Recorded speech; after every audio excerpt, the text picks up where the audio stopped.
Pangalawang Korinto chapter 5 verse 1 to 10, ito ang pag-aaralan natin sa oras na to. Pinabagatan ko po ito mahabang pambagat natin, mamuhay ng nakalulugod sa Panginoon habang tayo naghihintay sa Kanya dito sa lupa hanggang sa ilipat niya tayo sa langit. Yung tema po ng 2 Korinto chapter 5 verse 1 to 10 ay patungkol po yan sa katawang panlupa at katawang panlangit. Sino dito ang curious? Dalawa po palang katawan ang inihanda ng Panginoon. Dalawa. Nauna ho ang katawan natin na hinubog ng Panginoon sa pamagitan ho ng alabok. Ito yung katawang lupa na meron tayo ngayon para humagamit natin sa lupa. Pero take note, may isa pang katawan. Ito yung katawang panlangit na Diyos pa rin ang gumawa. Ayan. So yun po ang ating pag-aaralan. May inihandang tahanan o katawang panlangit ang Diyos sa mga mananampalatayang habang buhay na makakasama niya sa langit.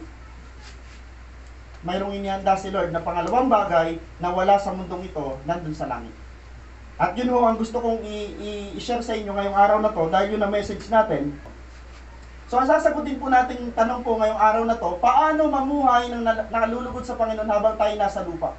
Sabi dito, number 1. Okay? Number 1, sabi dito, mabibigyan natin ng kaluguran ng Panginoon habang nandito tayo sa lupa sa pamagitan ng pananabik sa inihandang tahanan sa atin ng Diyos sa langit.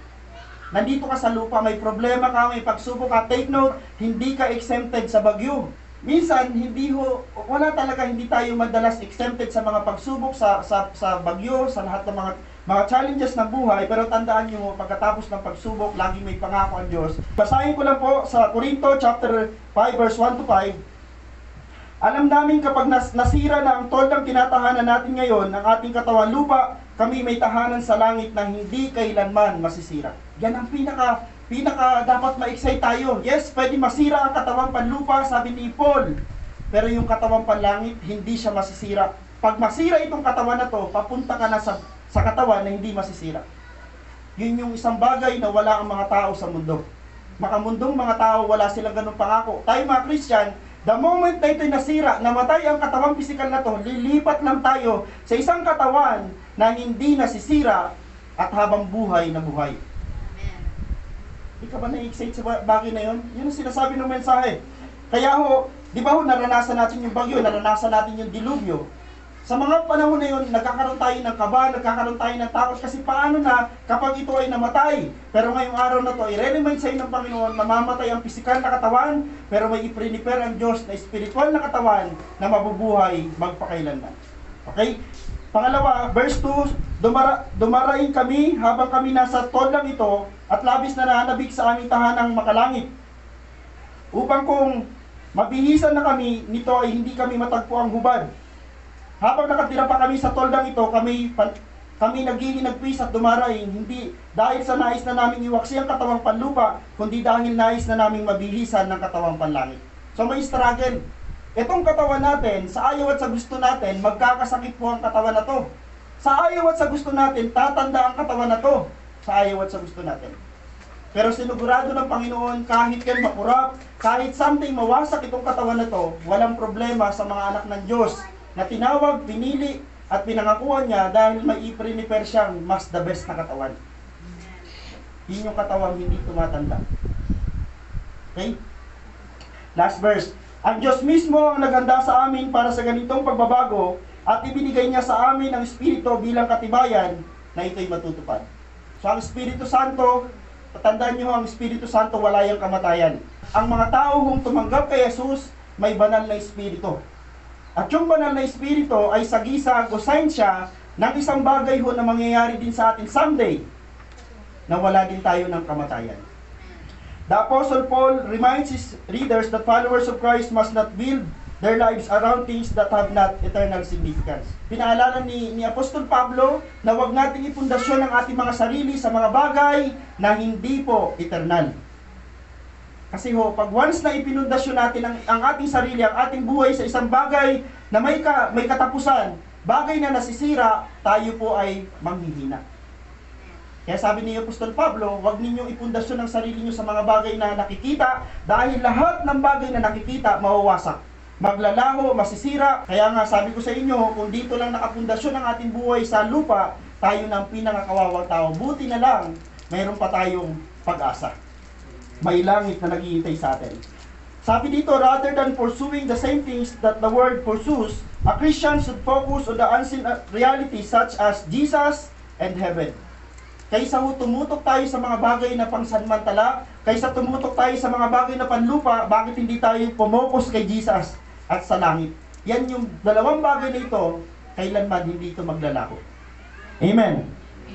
Okay, pangalawang puntos po natin. Tandaan niyo po, malulugod ang Diyos kung tayo'y mananabik sa mga bagay na inihanda niya, yung mga bagay na eternal.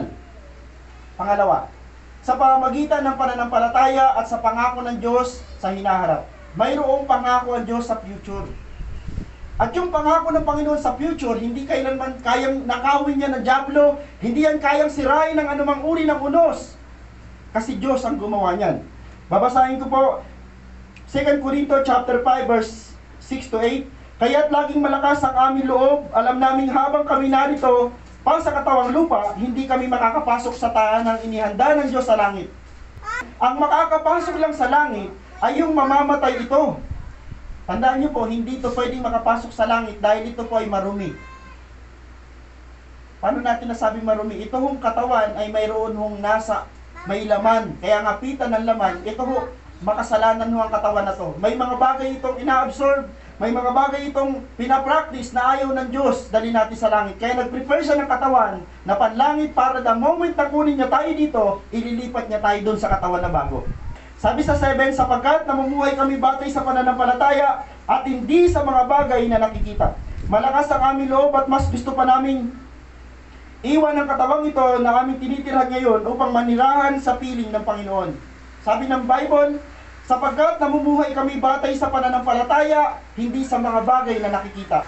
Ano ang ibig sabihin ng walking by faith? Pag sinabi yung walking by faith or living by faith, pamumuhay sa pananampalataya, number 1, living life in light of eternal consequence. Namumuhay tayo na mayroong takot, saan po? Sa pwedeng mangyari sa atin.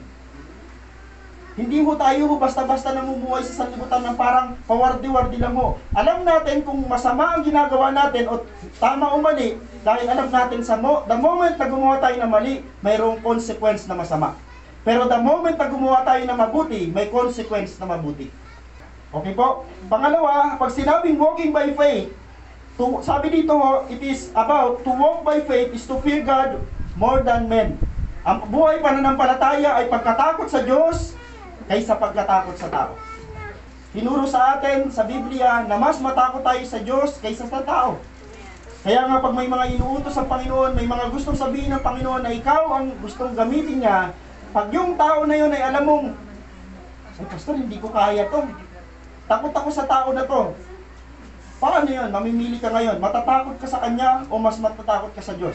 Kasi ang kasunod ng sinabing living by faith, sabi dito, to obey the Bible even when it conflicts with man's commands. Ang buhay pananampalataya ay pagsunod sa sinabi ng Biblia kahit taliwas sa inuutos ng mga tao. Parang ang hirap mamuhay, ang hirap balansehin. Panginoon, andito ako sa mundo, may mga taong may kakayanan saktan ako, patayin ako, pero sabi mo Panginoon, maging boldness, maging matapang akong i-share ang katotohanan, then pipili ka ngayon kung sino susundin mo. Kapatid, nandun tayo sa part ng pagpili. Piliin mo lagi si Lord. Amen. Piliin lagi natin si Lord. At pangalawa puntos pa lang po tayo. Okay, pag sinabing walking by faith, sabi dito ho, to choose righteous over sin, no matter what the cost. Pipiliin mo talaga eh. Lord, namumuhay ako sa pananampalataya.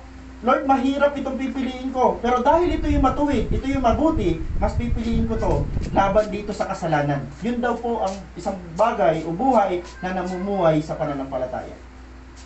Alam nyo ba ngayon, may mga pagsubok? Pwede kang hindi magsimba? Dahil pag-isip mo ngayong linggo na to, may challenge na agad. 2 pasya ang pwede mong gawin. Babangon para kay Lord, o matutulog, magpapahinga para sa katawan. Diba? Pasya pa rin yun.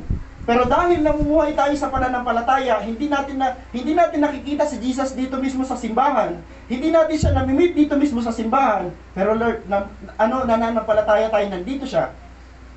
Then pupunta ka para kay Jesus. Amen?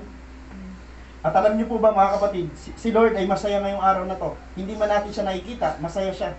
Bakit po? Yung ginagawa natin ay para sa Diyos. Para po ito sa Kanya. Sabi dito ho,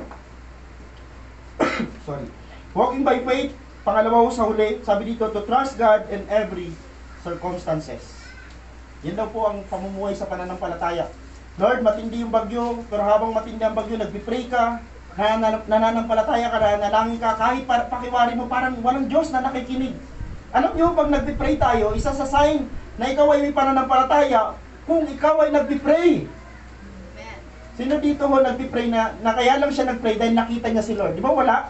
Pero alam mo nandiyan si Lord, nakikinig si Lord, kaya ka nagpipray dahil alam mo may nakikinig na Diyos. Amen. Ang tawag daw po doon ay pananampalataya.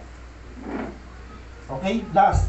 Sabi dito, and to believe God's reward those who seek Him regardless of who says otherwise.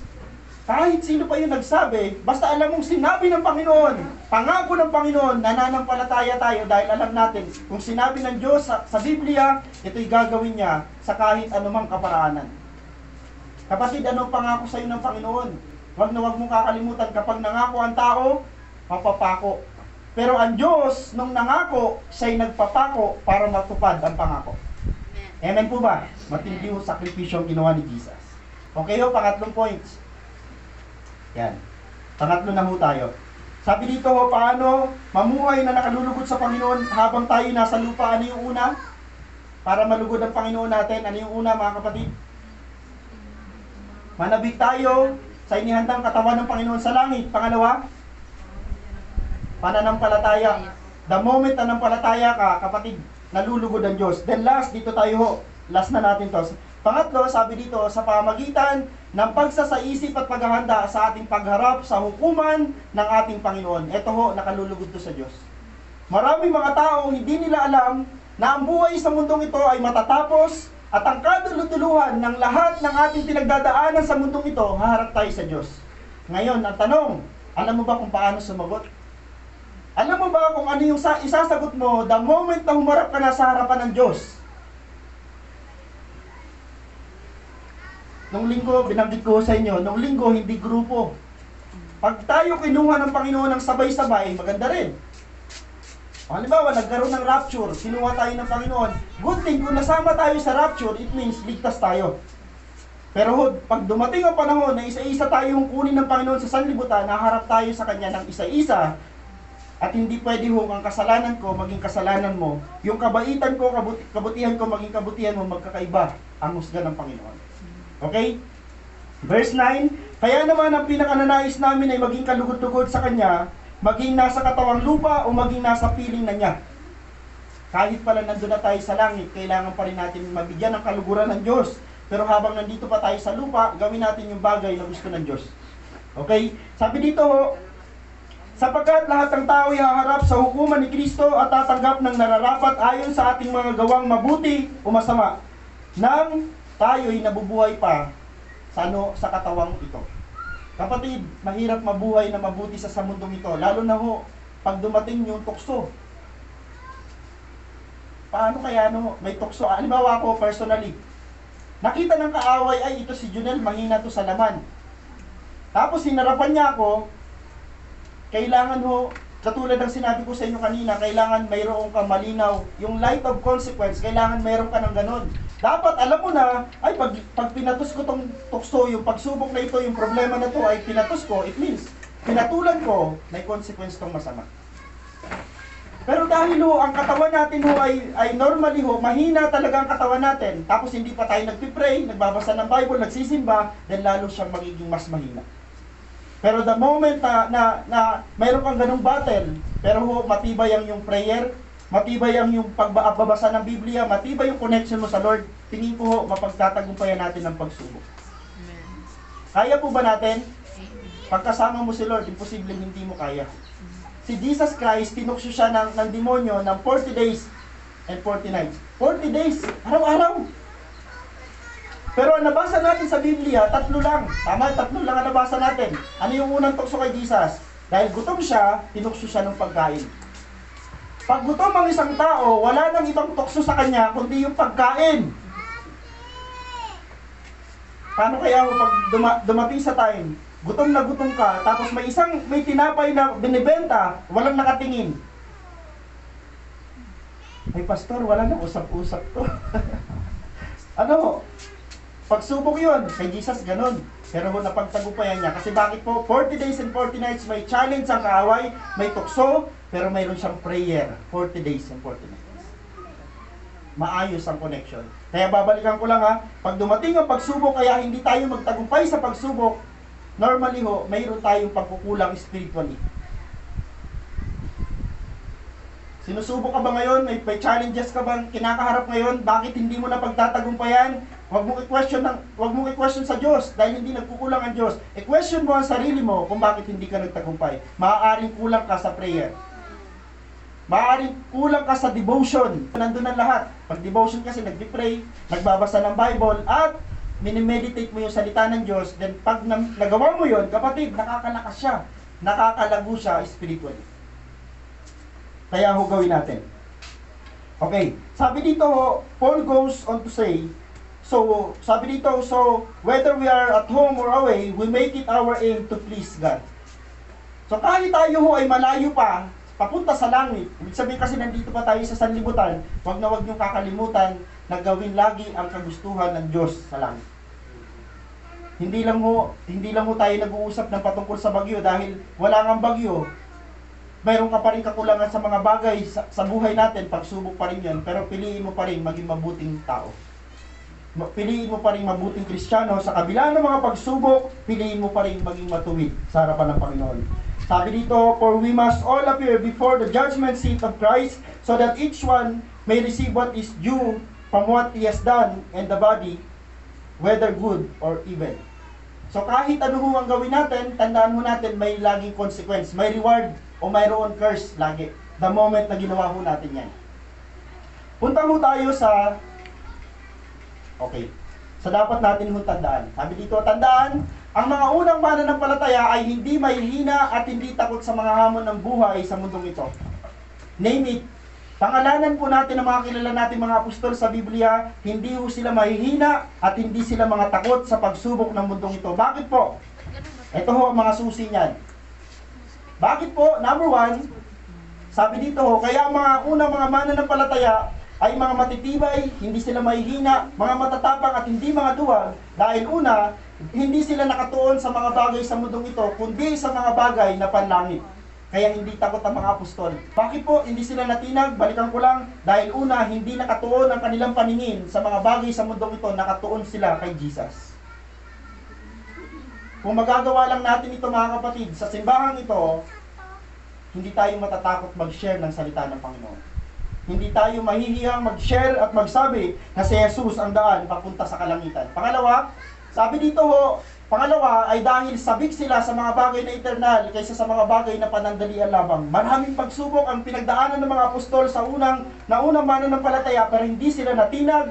Take note, kasi hindi sila excited sa mundong ito, excited sila sa isang mundo na inihanda ng Diyos sa kanila. Eternal na buhay. Pangatlo, sabi dito, dahil namuhay sila hindi para malugod ang mundo, kundi para malugod ang Diyos. Yun ang pinaka-final natin ng message.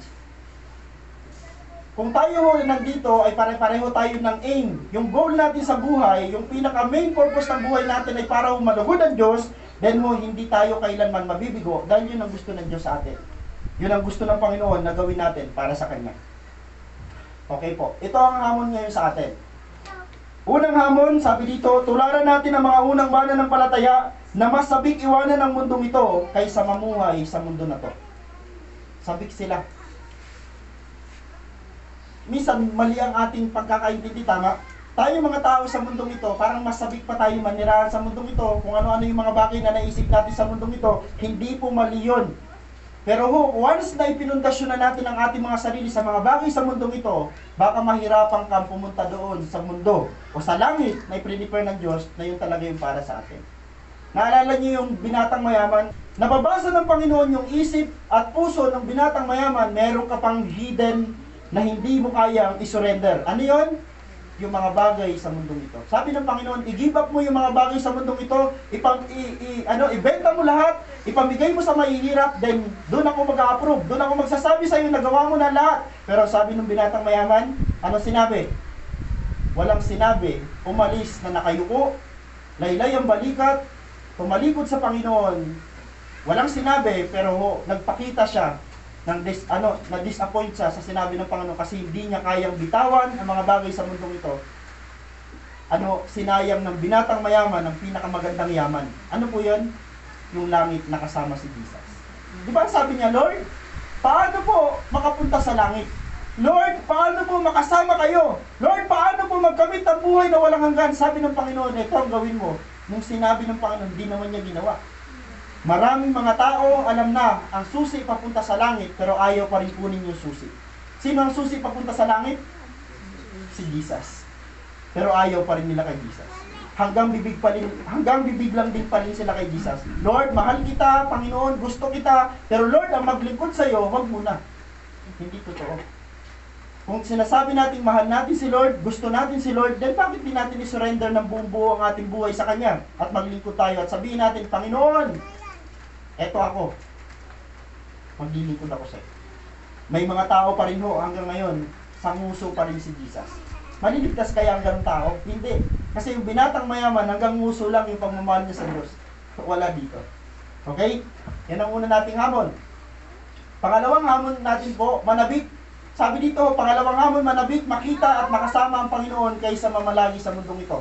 And last na hamon, malugod ang Diyos kaysa sa malugod ang mga tao. Wag na wag ho natin gagawin sa Panginoon natin yung mga bagay na alam natin nung hindi ho gusto niya, babalikan ko lang. Pag hindi gusto ng Panginoon, tigilan natin. Dahil hindi siya malulugod at masama ang Diyos magalit. Nagagalit ba ang Diyos? Namamalo ba ang Diyos? Namamalo siya. Kasi ang larawan ng Diyos ay isang magulang, isa siyang tatay na ayaw makita ang anak niyang namumuhay sa kasalanan. Then, ang kasunod, pag nagalit ang Diyos, namamalo po siya. Masakit bang mamalo si Lord? Ibang palo, hindi naman literal na hindi literal na pamalong patpat o sintron, hindi po. Pag namalo si Lord, something na may latay. May nawawala, ang hirap pag yung may nawawala. Sa Bible, si David, pinalo ni Lord, quote-unquote, pinalo ni Lord. Ano nawala sa kanya? Yung pinakamamahal niyang anak. Mahirap mamuhay sa kasalanan. Kaya kung mayroon pa sa atin dito, pakiusap. Hindi ko kayo maisa-isa, maski si pastor, kung ako ay mamumuhay pa rin sa kasalanan, nangako ang Panginoon, mayroong parusa. Mayroong pagpapalo na gagawin siya. At the moment na mayroon tayong maranasang pagpapalo, huwag tayong magalit sa Diyos. Bagkus lalo pa tayong magpasalamat sa Diyos. Bakit po? Hindi kayo nahayaang mamuhay sa kasalanan.